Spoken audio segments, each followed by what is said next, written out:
Estamos mais uma vez aqui, agora para falar sobre a dispensação da graça.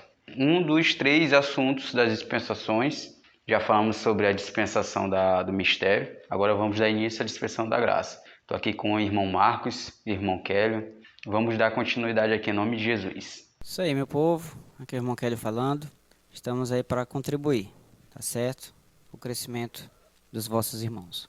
Isso aí, mais uma vez, estamos aqui reunidos para falar da palavra. E a dispensação da graça é um assunto que, embora pareça ser algo tão simples, né?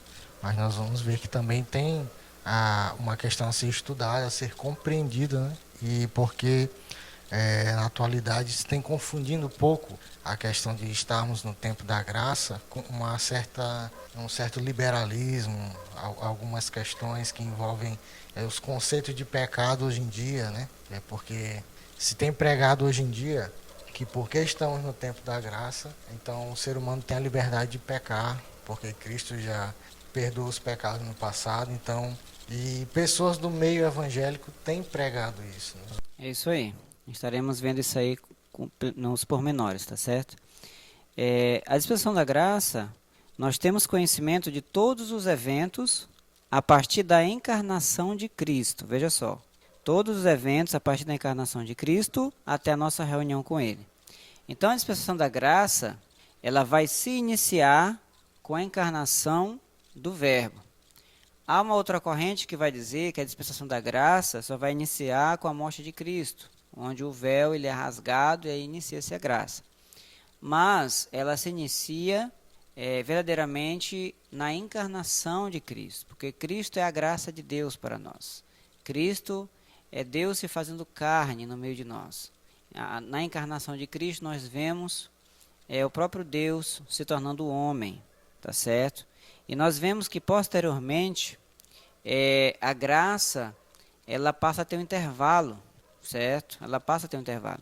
E isso ocorre quando aquela mulher cananeia, Cirofenícia, a mulher grega, Cirofenícia, ela passa a ter um encontro com Jesus, solicitando ali a cura de sua filha, certo? E Jesus fala para ela que não era lícito dar o pão dos filhos aos cachorrinhos. E ela, com muita fé, ela diz: Senhor, mas até os cachorrinhos se alimentam das migalhas que caem da mesa do seu Senhor. E ali nós vemos Jesus realizando um milagre, certo, na vida de um gentio. E ali nós temos o relógio da contagem das 70 semanas de Daniel parado naquele exato momento, quando Cristo ele deixa de dar atenção a Israel e passa a dar atenção àquela mulher Cirofenícia. Então, desse modo, a graça é o tempo em que vivemos, nos dias de hoje, e que terminará com os adventos da dispensação da plenitude dos tempos. Somente aqui, Deus se torna Pai, certo? Até então, nós não ouvemos, mais dizendo, falar de Deus como Pai no Antigo Testamento. Então, aqui ele se torna Pai, com a encarnação do Verbo. Porque somente a partir daqui, Jesus ele encarna no ventre de uma mulher, né, que é Maria. Então, somente a partir daí, com o nascimento de Jesus, nesse plano, no Cronos, é que Deus, o ancião de dias, ele passa a ser chamado de Pai, certo? Antes disso, Deus não tinha filho, porque as 3 almas, elas existiam, coexistiam entre si. A alma do Pai, a alma do Filho e a alma do Espírito Santo. Elas coexistiam entre si, certo? Então não havia essa história de filho. Então, somente com a encarnação do Verbo é que nós vemos essa questão de filho, certo? Lucas 1:30-32 vai dizer o seguinte: então o anjo lhe disse, olha só, o anjo Gabriel veio visitar a Maria e disse para ela assim, ó, Maria, não temas, porque achaste graça diante de Deus, e eis que em teu ventre conceberás e darás à luz um filho, e chamarás o seu nome Jesus. Este será grande e será chamado Filho do Altíssimo, e o Senhor Jeová lhe dará o trono de Davi, seu pai. Então aqui nós vemos o diálogo entre o anjo Gabriel e Maria, onde ele declara a Maria justamente que ela estaria gestante de Jesus, do menino Jesus. Então, o tempo da dispensação da graça é o período em que devemos crescer como cristãos, certo? Esse período da dispensação da graça é um período em que nós devemos receber a Cristo, primeiramente, e depois crescermos na nossa caminhada com Deus, certo? Seria interessante fazer o conceito do que significa a graça. Interessante, bom mesmo. Graça é algo dado de graça para alguém que nada merece, né? Então é algo dado de graça. Então Deus nos deu o seu Filho de graça, sendo que nós não merecemos. Outros vão dizer que graça é favor não merecido. Então tudo que nós fazemos para alguém que ele não merece é graça. Quando a gente faz algo para alguém que ele merece, se chama justiça, entendeu? Então existe a distinção entre graça e justiça. Graça não merece, mas eu vou lá e faço a si mesmo por ele, mesmo ele não merecendo. E justiça é quando há um mérito. Todo trabalhador, ele é digno do seu salário, justiça, certo? Que é mérito dele, tá certo? Uma pessoa que faz o mal contra outro, não merece receber o perdão, mas é onde entra o perdão, porque não merece, é graça, perdão é graça, certo? Então, é isso que é graça. Quando se fala em perdão, então nós vamos ver ali que Jesus falou de perdão, né? Então, assim, Sim. no Antigo Testamento, pelo menos não que eu me recorde, se fala assim esse conceito de perdão, né? Até porque ele vivia ali no tempo da lei, né?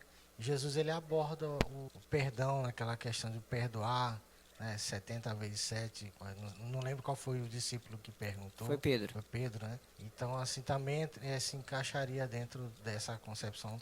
Vivendo o tempo da graça, já vem essa questão do perdoar também, né? Sim, sim.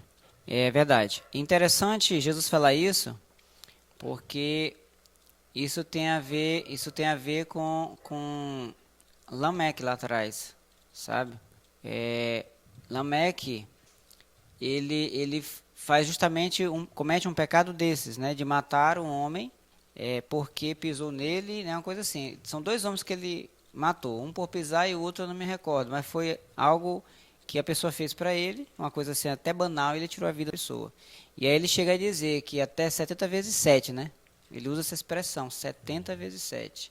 Então, aí quando Jesus fala sobre 70 vezes 7, é justamente fazendo referência a Lameque lá atrás. Então, todo o mal que a pessoa nos fizer, devemos agir com graça e perdoar, certo?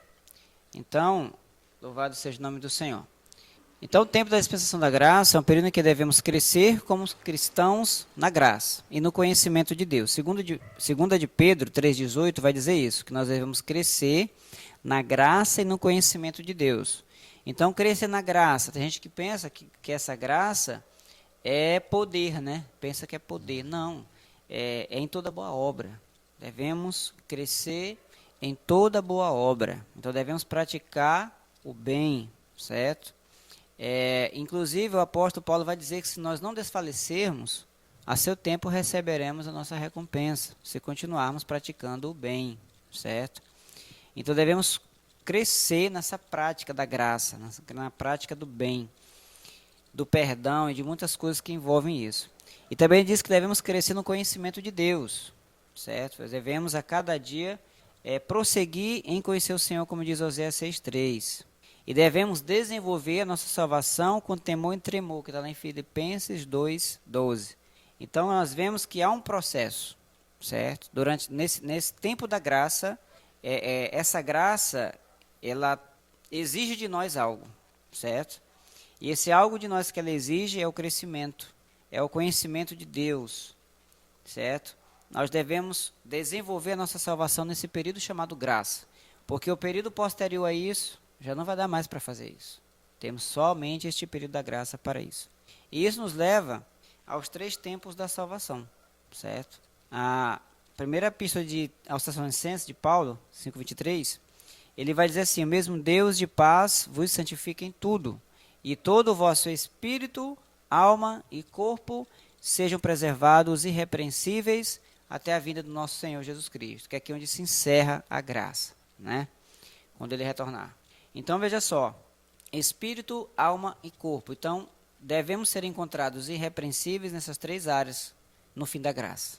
Então, no final da graça, o meu corpo, a minha alma, o meu espírito, eles devem estar irrepreensíveis, Caso contrário, haverá consequências desagradáveis, certo? Então, o processo do Espírito Santo em nós, tudo começa lá no início da nossa caminhada com Cristo. Primeiro ouvimos a palavra. E a fé vem pelo ouvir o quê? Palavra de Deus, não é isso? A fé vem pelo ouvir a palavra de Deus. Romanos 10, 17. Então, o Espírito Santo, ele é entre nós, quando nós ouvimos a palavra, certo? E ele passa a habitar no nosso espírito. 1 Coríntios 6, 17 vai dizer, mas aquele que se une ao Senhor é um só espírito com ele. Então, nosso espírito se une com o Espírito Santo e se torna só um espírito. A isso nós chamamos de novo nascimento. Porque aí ele vai implantar dentro de nós uma nova natureza, certo? E aí começa uma guerra dentro de nós. O Espírito Santo querendo tomar o domínio da alma e do corpo e a carne que já habitava, certo? Querendo se contrapor ao Espírito Santo. E aí começa uma guerra pelo controle da alma, para que nós não façamos aquilo que nós queremos. Gálatas 5,17 vai dizer isso, porque a carne, lembrando bem, Marcos Rodrigues e Wilker, que a carne aqui não é o corpo humano. Tem gente que pensa que quando fala de carne, alimentar a carne é pegar um prato de comida e... Sim, eu penso bastante isso mesmo. Não, a carne no grego é sarx, corpo é soma, são duas palavras distintas, entendeu? Então, sarx, no grego, que é carne, está falando da natureza pecaminosa. Você vê bem essa distinção quando Jesus retornar. Porque quando ele retornar no fim da graça, o que vai acontecer? O corpo vai ser transformado, mas a carne será exterminada. Olha a diferença. Então não são a mesma coisa. Então a natureza pecaminosa será extirpada de nós, mas o nosso corpo será transformado, receberá uma nova veste. Então Gálatas 5,17 ele vai dizer, porque a carne milita no desejo contrário do espírito, e o espírito deseja o que é oposto à carne. E ambos se opõem um ao outro, né? A uma guerra, para que vós não façais o que quereis. Porque Deus quer te dominar e a carne também. A natureza do pecado, né? Isso. Assim que eu aceitei a Cristo, né? Eu imaginava o seguinte, que quando você aceitava Cristo, aí vinha o Espírito Santo, e a partir dali você nunca mais ia pecar.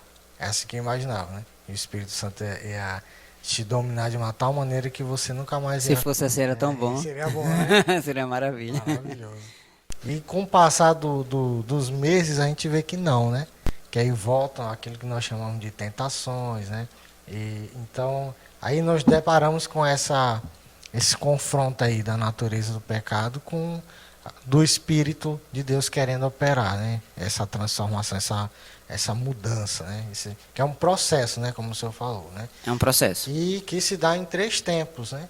É como o senhor falou, Sim. você abordou a questão do novo nascimento e ele se dá, a partir daí, vai para a transformação que seria na alma, é isso? Perfeitamente. Aí o senhor vai abordar mais um pouquinho, né? Isso. Porque quando o Espírito ele adentra pelo nosso Espírito, né? É o local que ele entra em nós, pelo nosso Espírito, que é o nosso corpo espiritual. Então, quando ele adentra, ele tem um nascimento, porque aqueles que estão distantes de Deus, de Cristo, eles estão mortos espiritualmente. Paulo vai dizer, quando estáveis mortos nos pecados e delitos, ele vos deu vida, certo? Então, mortos no pecado, né? Nos pecados. Então, fala de uma morte espiritual. Então, o Espírito estava morto, mas aí, o Espírito Santo, quando ele entra, o Espírito é vivificado, se torna um só com ele, e isso a gente chama de novo nascimento, no Espírito, e aí ele vai tomar o controle da alma, certo? Então, a alma precisa passar por um processo de transformação.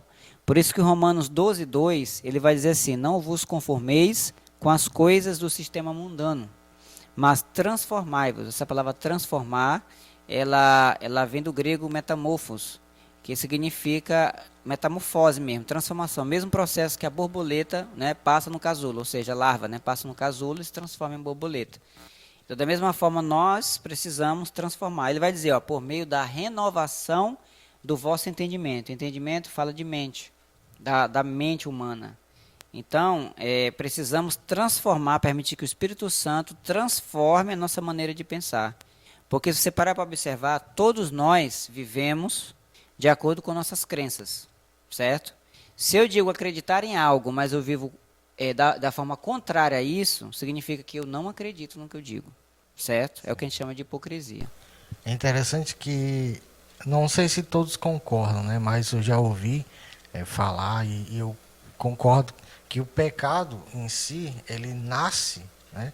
Ali na sua mente, né? Ele se apresenta, né? Nos seus pensamentos, né? E então, a partir daí, ele vai tentar chegar até a consumação que seria no próprio corpo, né? Então, a transformação dessa nossa mente, ela geraria essa espécie de bloquear, né? Tentar bloquear isso que o pecado tenta fazer, né? Porque é interessante, eu já passei por isso, e basta você dar uma brechinha, né? Digamos assim, e se deixar fluir no seu pensamento, seja algo contra alguém, seja um ressentimento, tudo isso vai brotando e vai se consumindo, né? Atinge a sua alma, né? Atinge suas emoções e aí ele acaba se consumindo na carne, né? No corpo, né? Isso. Então, assim, Tiago fala sobre isso, né? Que cada um é tentado pela sua própria concupiscência. E a concupiscência, uma vez gerada, dá luz ao pecado que dá luz à morte, né? Gera o pecado que dá luz à morte. Então, o processo do pecado em nós é inverso do processo da transformação, né? Então, Deus, ele vem pelo Espírito. O pecado vem pelo corpo. Então, é pelos nossos sentidos, visão, audição, tato, enfim, paladar, é pelos nossos sentidos que o pecado adentra. Então, quando olhamos algo, e aí pela visão você pensa, vem pela mente, né? Que a mente é a interseção entre a alma e o espírito, entre a alma e o corpo, né? Por isso que o cérebro está ligado com a mente. Então, corpo e alma ligados ali.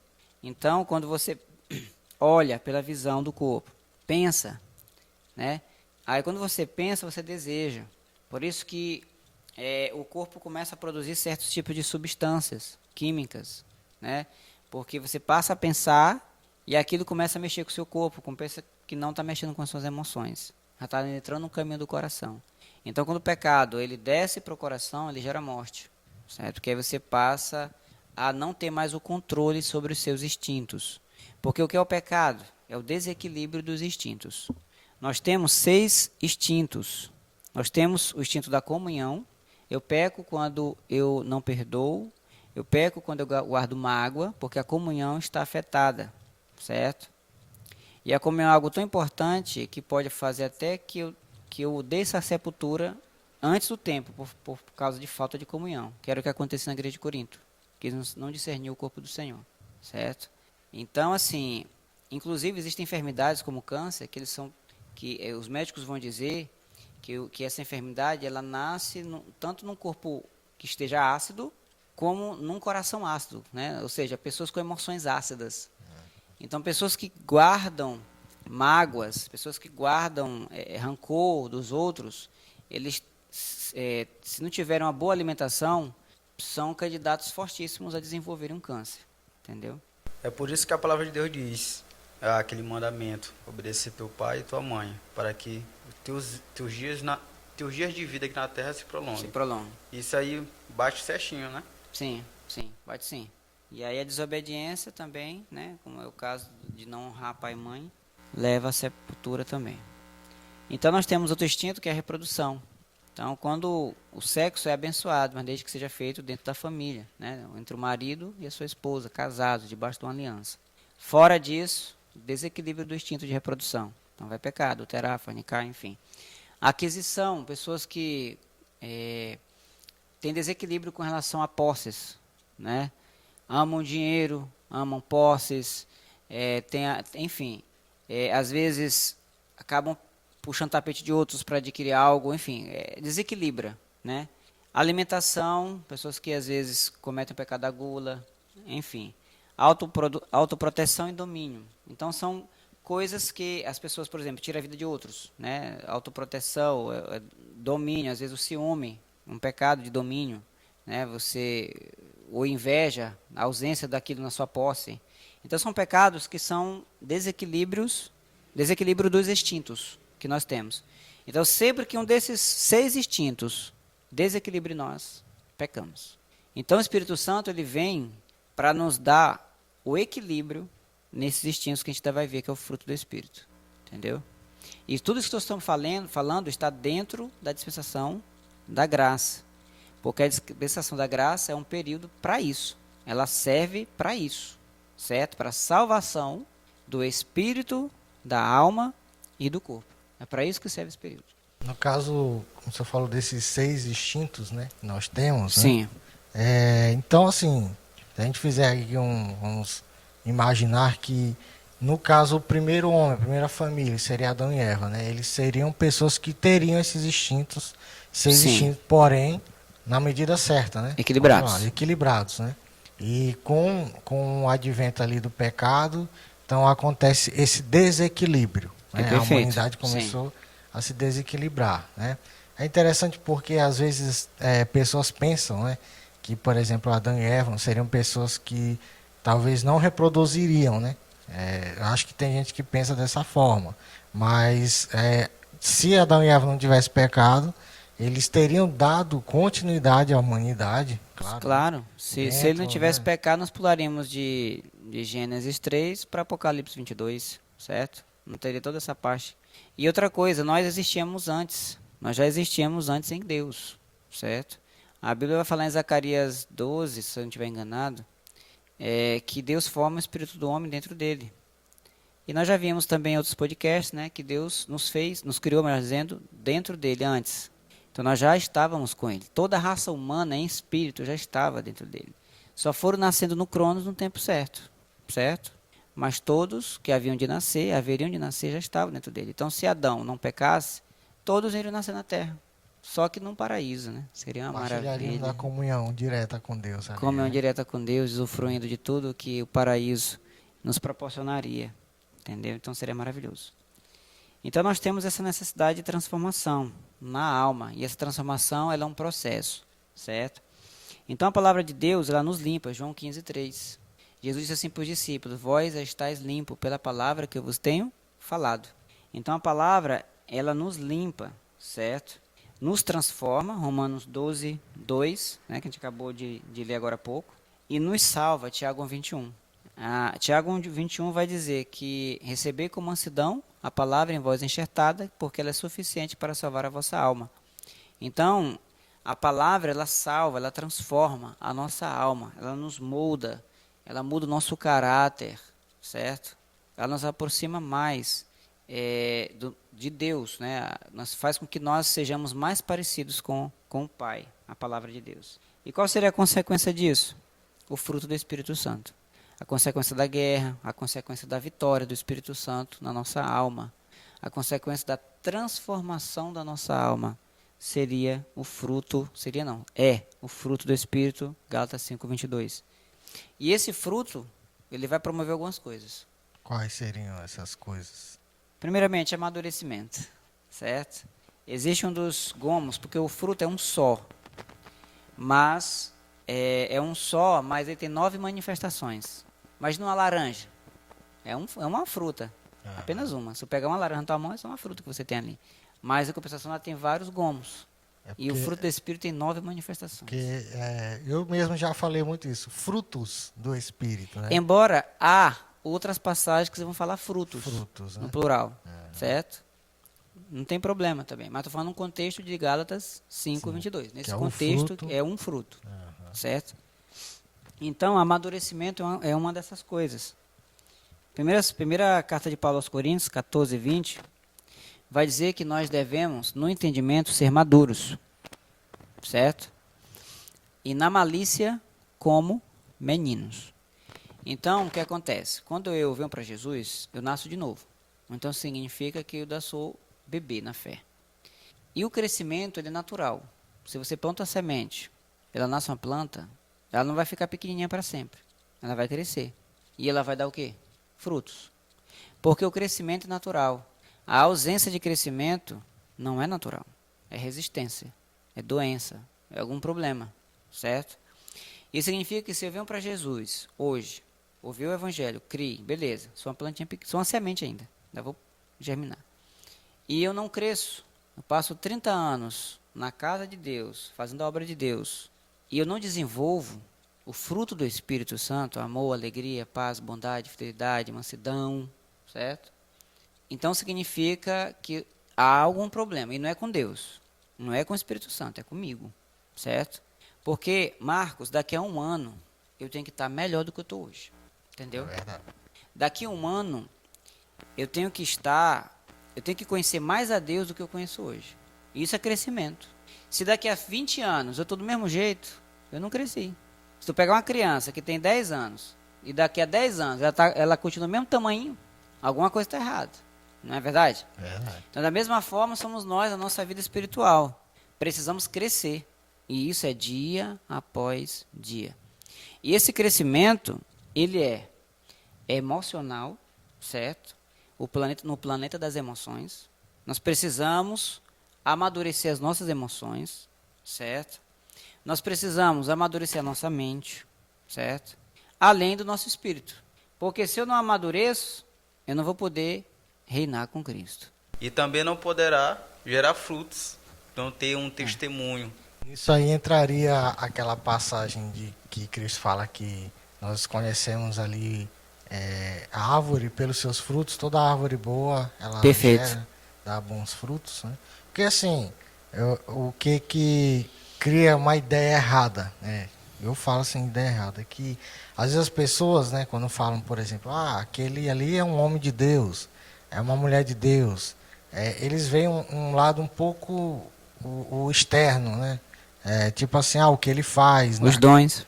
Como obra, como dons, né? É uma pessoa que é extremamente ativa na obra, faz isso, tem função isso e tal. E às vezes atribuem, né, por ser um homem ou uma mulher de Deus, pelas funções que ele exercem dentro dos templos, né, dentro da casa, que nós chamamos de cargos, né? Então isso não significa que a pessoa dá bons frutos, né? Pelo menos o fruto, né, gera esse fruto do Espírito, né? Então cria-se um pouco essa ideia errada, porque infelizmente não é nós que partilhamos aqui, convivemos, sabemos que existem ainda dentro das igrejas pessoas que arrumam contenda, confusão, sabe? Geram brigas, divisões. E por causa de bobagens. Por causa de bobagem. Infantis, crianças. Exatamente. E em alguns casos são pessoas que estão à frente, né? Nós chamamos pessoas que estão à frente de tal, nós chamamos às vezes de departamentos, de determinados ministérios. Então nós percebemos que essas pessoas ainda não alcançaram essa maturidade, né, que deveriam ter no lidar nos problemas, no lidar com as suas emoções. Eu sei que nós somos seres humanos, mas o Espírito de Deus veio para isso, para nos moldar e aprender a controlar, né? Quando se fala de mansidão, de domínio próprio, são o que está lá em Gálatas, né? Isso mesmo. Então, é porque na igreja nós temos na igreja dois tipos de crentes. Nós temos o crente carnal e o crente espiritual. Não é que o espiritual seja aquele, como é que eu posso dizer, bonzão, aquele que não comete falhas. Não é isso, certo? Mas há uma diferença entre eles. O carnal, podemos ter duas características do carnal. Primeiro, novo na fé. Fala de imaturidade, né? Ainda é menino na fé, certo? E existe o carnal dominado pelas obras da carne. Ele já tem um tempão de crente, mas continua menino na fé e dominado pelas obras carnais, certo?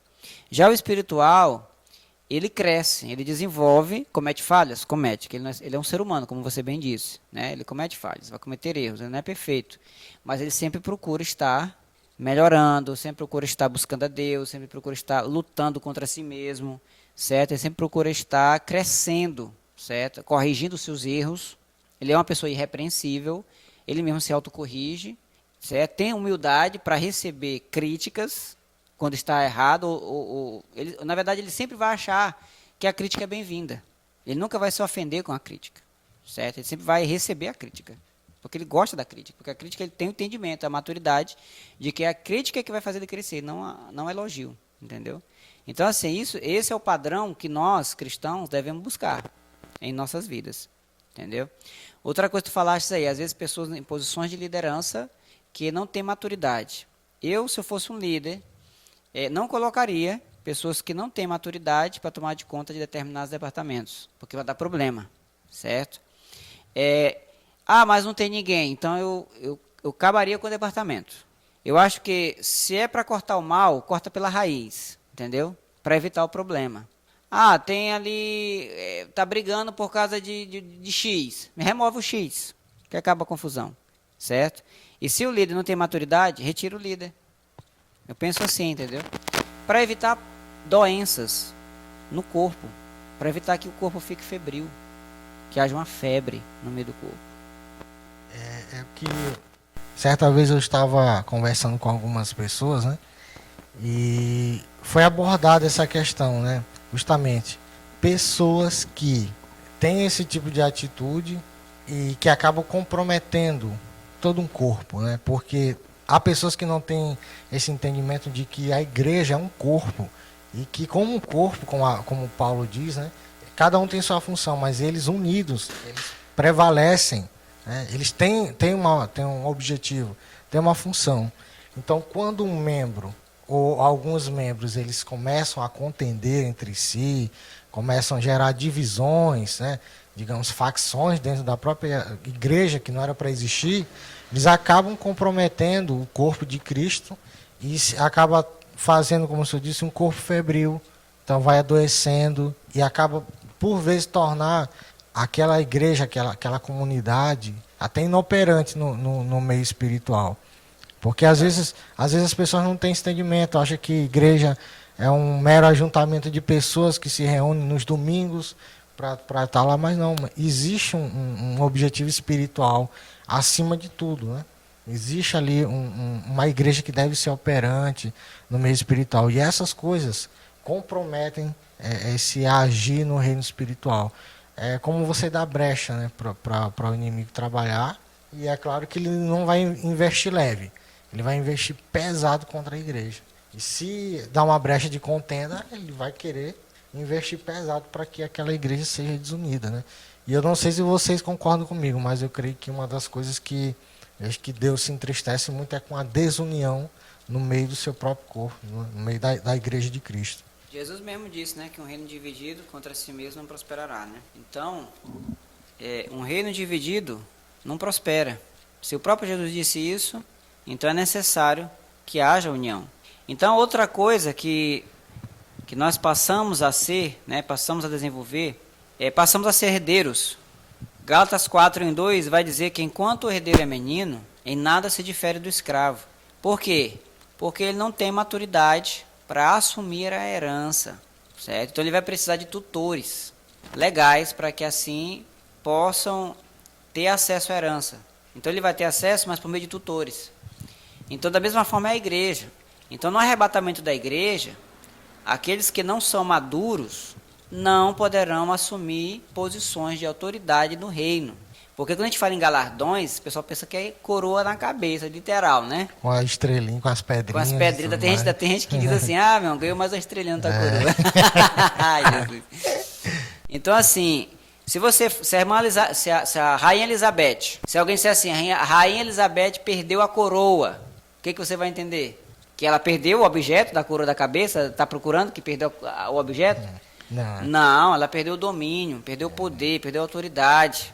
Então, coroa fala de domínio, fala de autoridade, de níveis de autoridade. Por isso que são diversos tipos de coroa, porque são níveis de autoridade, entendeu? Então, assim, Deus não vai colocar uma responsabilidade de governar na mão de pessoas imaturas. Nem nós não fazemos isso, ele vai fazer, certo?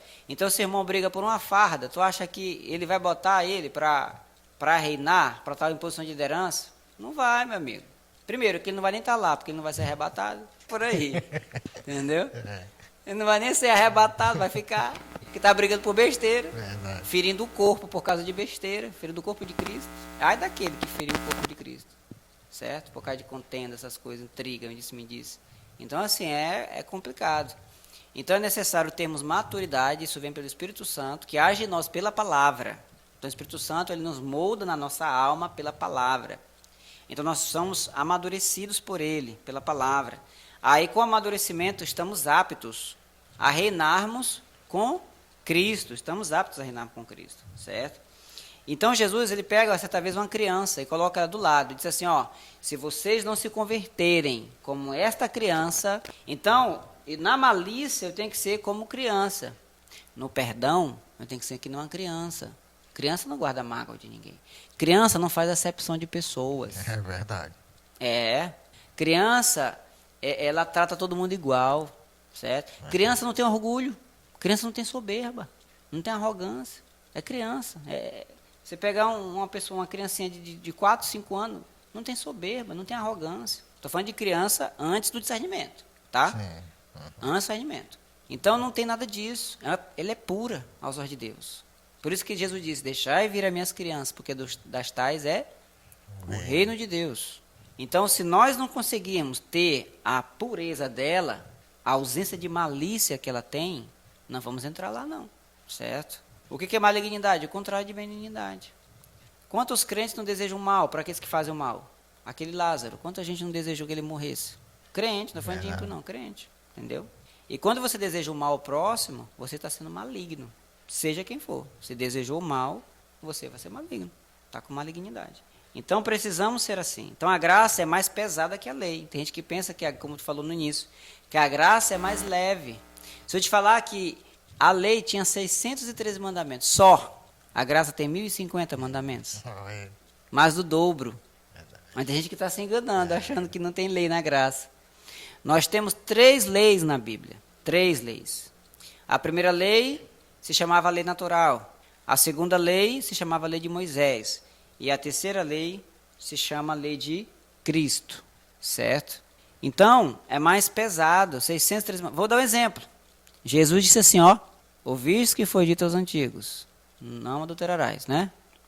Eu, porém, vos digo que quem olhar para uma mulher com a intenção impura no seu coração cometeu adultério com ela. Na lei, só tinha que ser pego, tinha que praticar o coito, o ato sexual. E Jesus, ser pego, né? E ser pego. Ela tem o detalhe de ser pego. Se não fosse pego, não tinha nada não. Não tinha nada que eu falo assim, não era punido, né? Mas Jesus já disse, basta tu olhar. Ficou mais sério ou não ficou? Demais. Aí depois diz assim, digo, olha, aquele que odeia o seu irmão é o quê? Assassino, é homicida. Para você ser homicida na lei de Moisés, você tinha que tirar uma vida literalmente de alguém. Guardou mágoa, amado. Ó, se você guardar mágoa no seu coração, você é homicida. Viu? O que é o ódio? É uma raiva enraizada. Nós podemos nos irar. A Bíblia diz, ó, irai-vos e não pequeis. Deus nos deu uma margem para ira, porque Ele sabe que nós somos seres humanos. Então eu posso me irar, você pode se zangar também. Agora, não podemos pecar. Irai-vos e não pequeis. Posso me irar? Posso. Você tem um saco de areia em casa? Chuta ele, esmurra o saco de areia, está com raiva, esconda no saco de areia. Uma ira sã. Certo? Desconta a sua raiva num saco de areia, mas não abra a boca para amaldiçoar seu irmão. Tá certo? Então, e detalhe, a raiva não pode ir para o travesseiro. Lá tem esse porém. Não se põe o sol sobre a vossa ira, diz a palavra de Deus. Por que o pôr do sol? Porque para o judeu, quando o sol se põe, já é outro dia. É como se fosse a meia-noite para nós. E o Kelly, o senhor falou citou essa referência. Muita gente usa isso para casal, né? Esse texto aí para casal. Verdade, já vi. Mas ele se estende assim a todos. Demais, a todos. Todos. Né? Não todos. só casal. Não, lá não está escrito para casal. É verdade. É verdade. Então, é para todos. Não se põe o sol sobre a vossa ira. Paulo está falando da minha igreja, tá certo?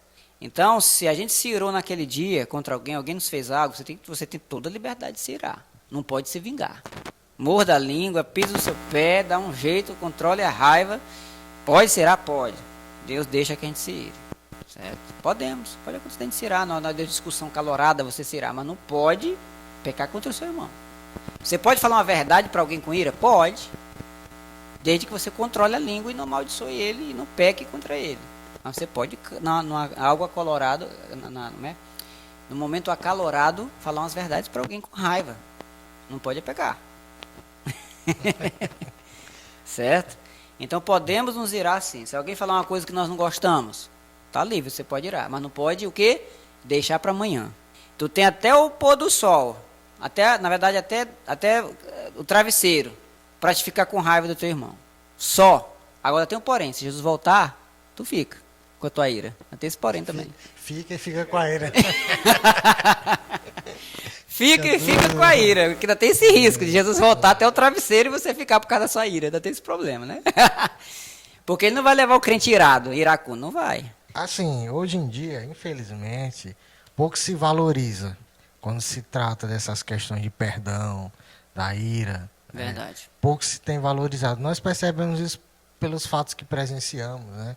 Então, assim, as pessoas parecem que não dão mais crédito a isso, não dão uma seriedade. Isso é mais sério do que as pessoas hoje em dia possam imaginar, né? Você guardar um ressentimento, uma mágoa de uma discussão, uma desavença, não exercer o perdão.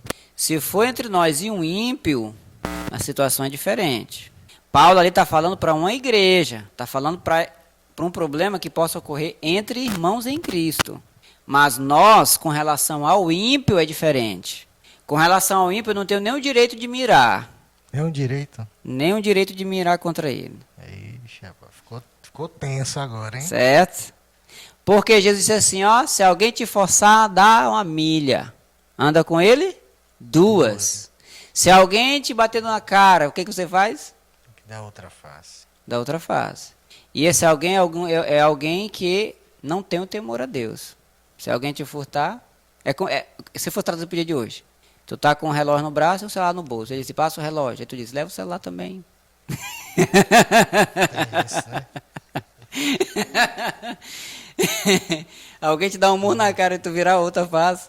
Aí tem muita gente que abstrata, né? Faz abstração, né, disso aí, né? Ah, mas tudo bem, a gente pode fazer, não tem problema não.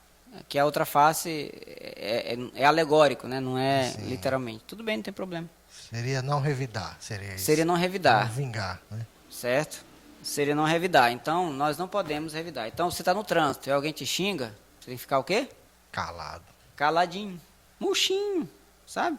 Ainda abençoar o cidadão. Porque a Bíblia diz assim, ó, abençoai aqueles que vos maldizem. Verdade. Ainda diz assim, ó, não retribui o mal com o mal. Então, se alguém te xinga, tu abençoa ele. E despede ele. Se alguém te causou um prejuízo, você deve abençoá-lo. E sofrer o prejuízo. Tenso, né? Tenso. Por quê?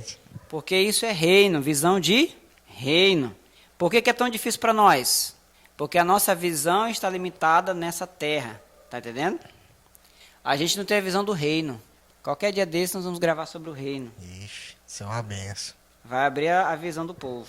Então a graça é mais pesada, certo?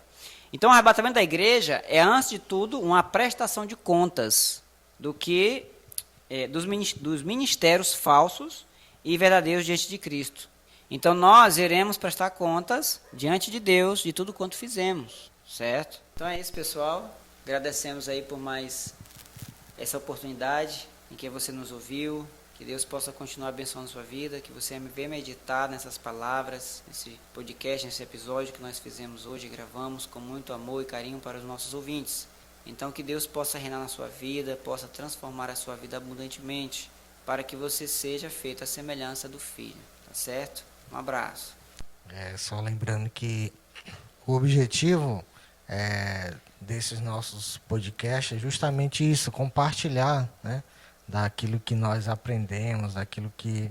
Isso nos torna melhores cristãos, né? O conhecimento, ele te proporciona esse crescimento espiritual, né?